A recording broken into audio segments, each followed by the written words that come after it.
Hello everyone, this is Douglas with Other Than Intended Purpose. Jack's behind the camera and Blue's over there hiding and reading a book. And Modi's upset for some reason, I don't know why. We are back in the woods. Sort of. This is the park near my house, the 65-acre park near my house. We're doing today a video response. Aaron at Gideonstactical did this as a response to someone else, and I forget who he did. I will try to remember to link both of those in the description below the video. The question posed today is, if all of your knives were stolen or lost somehow, you had 0 knives, and you wanted to replace 5, and you had a budget that you could only spend $80 on each one. And the original one was just 5 folding knives. Aaron changed it up to be 2 fixed blades, 2 folding knives, and a multi-tool, which for the way I live, that is a better description of what would happen. Because I would always want to be able to have a fixed blade and a multi-tool with me. I have a fixed blade on my belt, and I have 2 multi-tools on my belt, on top of my folder that's in my pocket. So that's what we're going with today is the Gideonstactical version, which is 2 fixed blades, 2 folding knives, and a multi-tool, and all of them, each of them need to be under $80, which is a hard thing to do with multi-tools.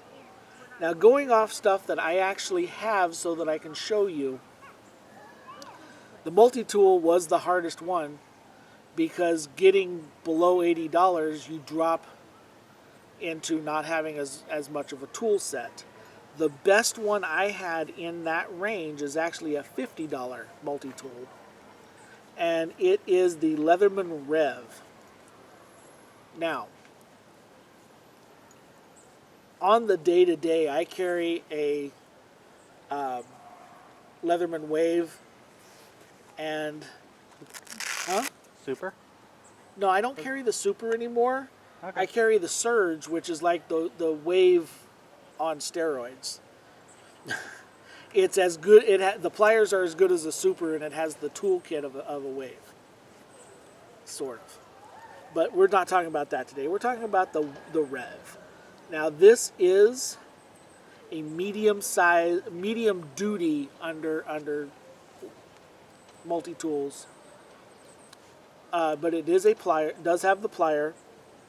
It has a Phillips and a flathead. It's got a package opener that I've actually never used as a package opener. I've used it for other things, but I've never used it to open packages. That's what that's supposed to be? That is what the Leatherman calls that, a package opener. I've used it to clean under my nails. So have I. I've used it to clean my nails. I've used it to dig stuff out of, like, the corner of something. I've never used it for a package. It's got a little bit of a file with a...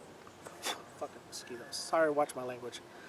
And it's got an actual functional can opener. I have used this to open little cans of chicken. It does work to open cans. That's supposed to be a wire stripper in there. Never used that as a wire stripper. Actually, I've never used that, but I've stripped wire. You use the knife and you cut around it, and then you use the pliers to pull it off, but I've never used that. I should probably try that.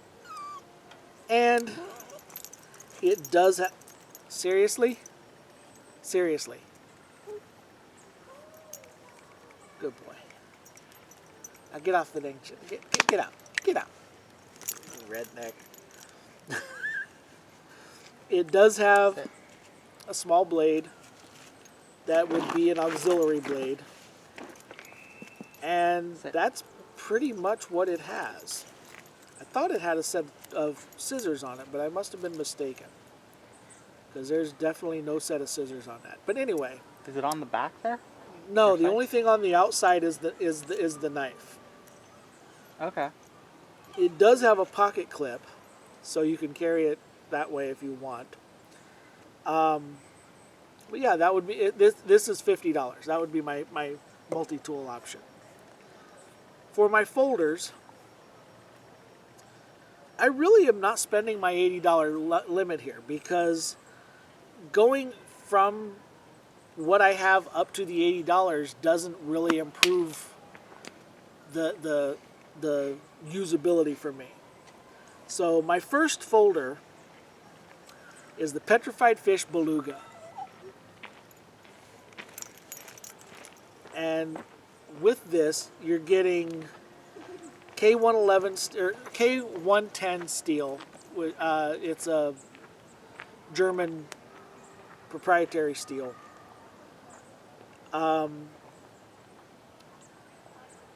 The scales are G10. It is a liner lock. It's a front flipper with a 3.5 inch blade, weighs 5.53 ounces.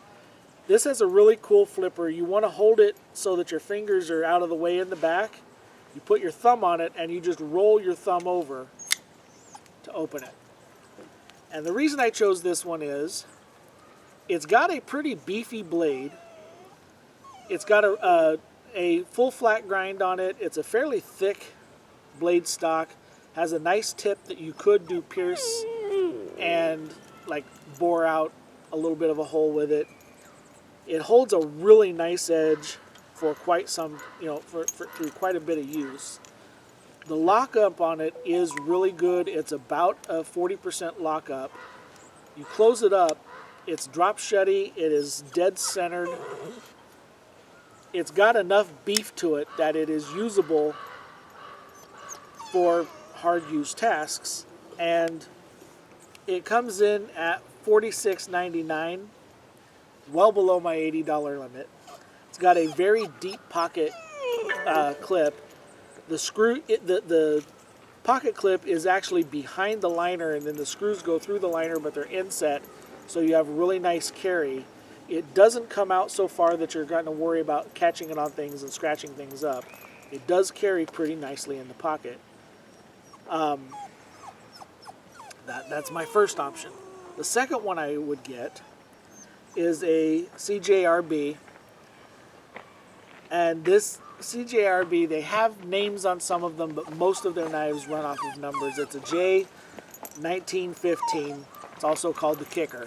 It has a really bizarre locking mechanism on it that has a little bit of a learning curve. Modi, I love you. You are not helping. Not helping. This is, okay, helping, not helping. Sorry about that. While we're at a pause for a second, Mom said check sugars.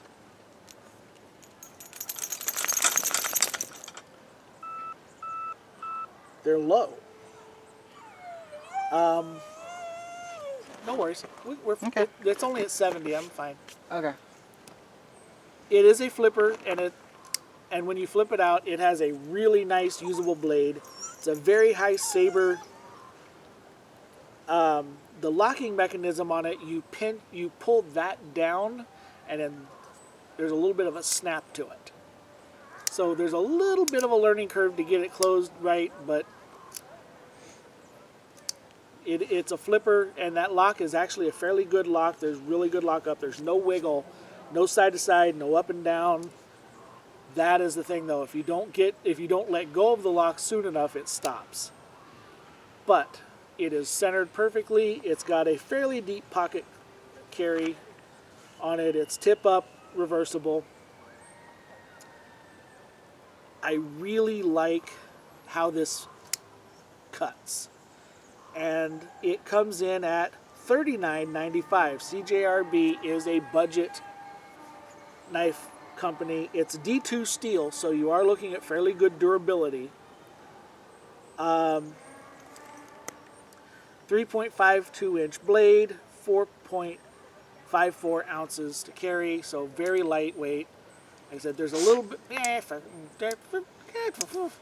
there we go, a little bit of a learning curve getting it in, and sometimes I'm not perfect with it, but you can just help it with your thumb. That is my second. Now, in the fixed blade in the folding knife category, you could substitute just about anything from Citizen or Ifengro. They're all going to come in under $80, and they are all going to be completely functioning they're good EDC type knives. Those are just the ones I would choose. Fixed blades. I am going to surprise people with my choices in fixed blades. I know I am. My first one, not that big of a surprise. It's Condor Bush Lore. It has a decent leather sheath. It is a spear point. It's got wooden scales. It is full tang. 4.25 inch blade, 8 ounces to carry. It's got a nice Scandi grind on it. It's a 0.125 thickness blade, so it's got really good rigidity. You could use this for 90% of the tasks that you could use this for. The only reason it's this is my tops bob. I need to pause this video because my alarm is going off. My blood sugars are actually too low, which has been being a problem lately. Be right back. Sorry about that. I kind of had a blood sugar crash. It's something that's been happening to me more and more lately for some reason. What I was trying to say was, this can do 90% of what this can do, and this is, depending on sales and where you get it, between $170 and $200, the tops bob. The reason that I would say this has more utility is, one, it's a slightly longer blade, so for things like batoning, you can go through a little bit beefier stuff. It is a thicker blade, and this is 1075 steel, which is good. This is 1095 steel, which is a little bit better. It has a little bit more carbon in it. It's a little bit tougher. With the thicker blade, I would be less concerned about beating on this than this to try to do things like shelter building and stuff like that. I'm going to put the tops away because it is not part of this list. It is just what I happen to have on me today. There we go. The second fixed blade that I would choose is the one... Modi, are you trying to cut your feet? Please stop doing that. Put that away before I wind up having to take my dog to the doctor. The second fixed blade is the one that I'm thinking is going to surprise people. Now, a lot of people would expect me to throw a Mora in here. And I brought a Mora, but it's not on the list. It's one of the alternates. This is the Ontario Knife Company Fish and Game Knife. Now, it is a full tang knife, pinned hardwood scales, has a little bit of a finger guard here, not a lot. It is a full flat grind, and it is a Kephart style blade, 4-inch blade, only 3.2 ounces. The sheath leaves a little bit to be desired. It is a serviceable leather sheath. But the knife itself is very nimble. It's got a very thin blade, so this would be great for slicing. It also, a Kephart style blade was designed to do everything that bushcrafters need. It's a really nice blade shape. It is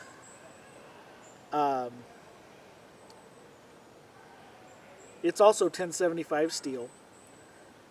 It's 3/32 of an inch thick, which is quite a bit thinner than the other one, but it's a really good, well-made knife.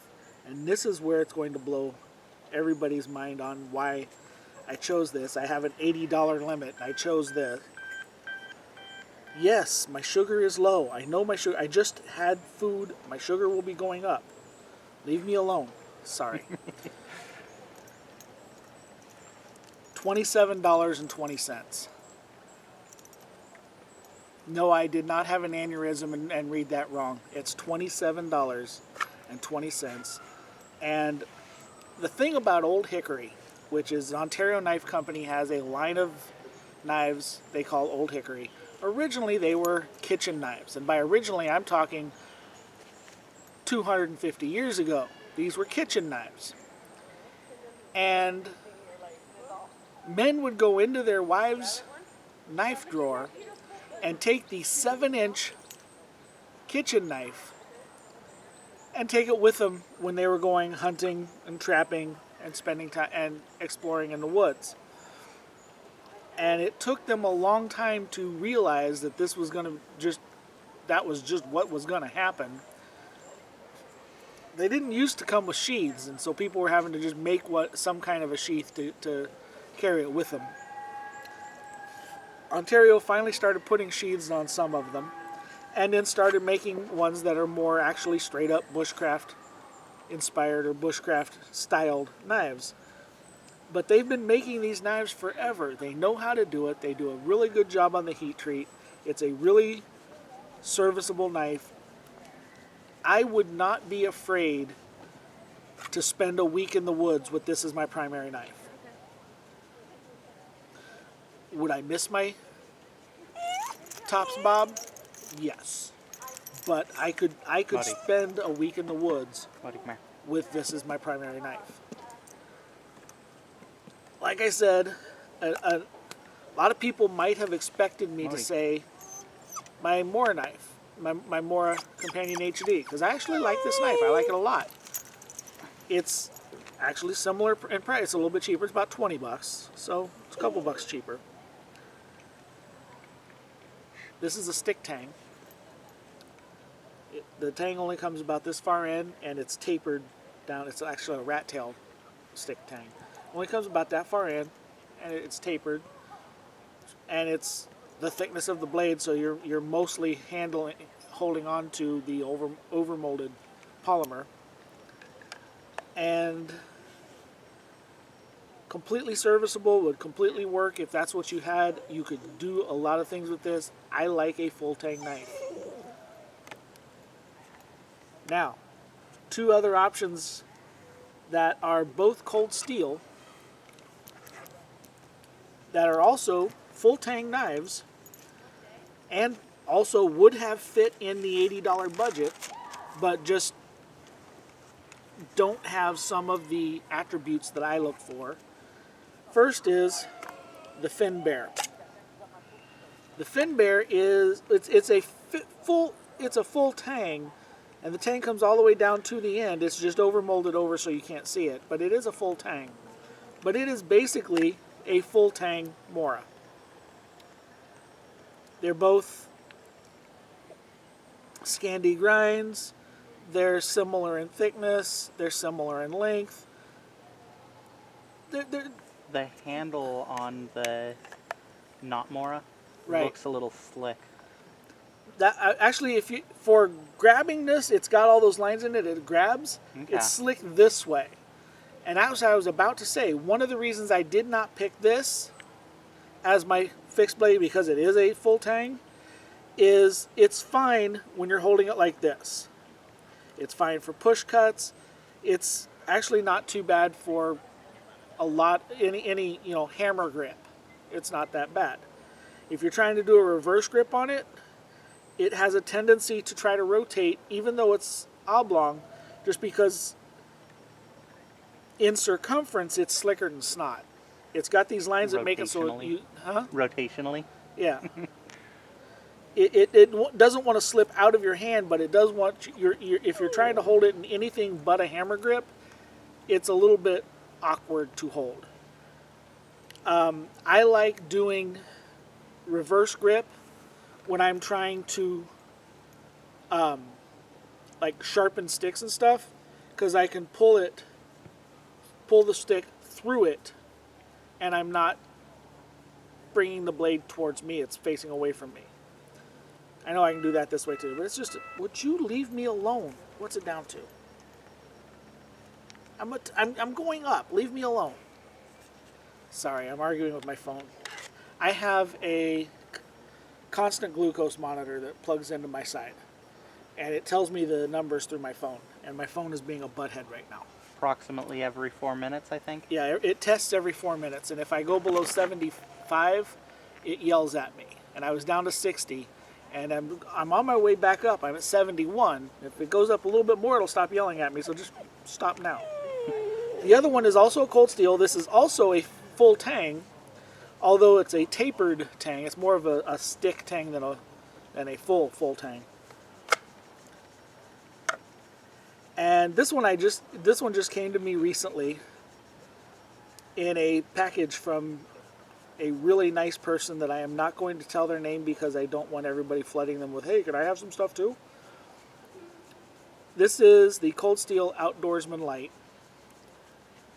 And one thing I do like about this over the Old Hickory is it's got a longer blade, but it also has this false wedge on the back that is like almost sharp. And that would make things like doing push cuts through stuff a little bit uncomfortable. I mean, you have some area here you could do it. You have a little bit here. But, I mean, if you're trying to like shove it in, you're putting your hand on something uncomfortable. And the taper on this, while it's good for grip, and this has got a really nice like rubber grippy overmold. Hey, Blue, can you come over for a small hand point of view? This grip is actually for medium hands. I don't even have a large hand. I wear an extra large glove, leather glove, and I tend to stretch them out a little bit to make them fit comfortable. You don't have to say Come anything. Just... Hand model. Post. Did I say anything about dog? Did I say anything about dog? Get down.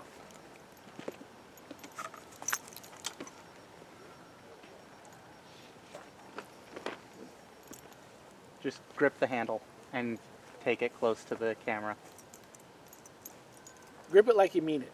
There you go. Now take it up so they can see your hand. Jack, can you help me make sure that... Don't trip over the dog. You're low. You're low. I can't tell what... Actually, you're centered. Sorry about the volume. So in the smaller hand shape, it actually is a pretty good grip. For mine, the way it tapers there, I just feel like my pinky's not lined up right. But this is a good knife. Whereas Blue wears a small to medium glove. Now this one comes in at $13.95. I'm gonna pause you guys for a second. No, it doesn't. That's the fin. That's the fin bear. Disregard that $13.95. That was the fin bear here. This one comes in at close to 30. I don't. $26.95. I knew I had it written down, but my handwriting is atrocious, and I'm tired. But so all of those would be viable alternates. But these are my choices, and that's the ones I choose. Let me know what you would choose different. If there's a knife that I don't even know about that you would choose differently. If there's a multi-tool that you would like better than that one, put it in the comments. Like, comment, subscribe, all that stuff. I don't usually say that stuff, but what the heck. And I have a question.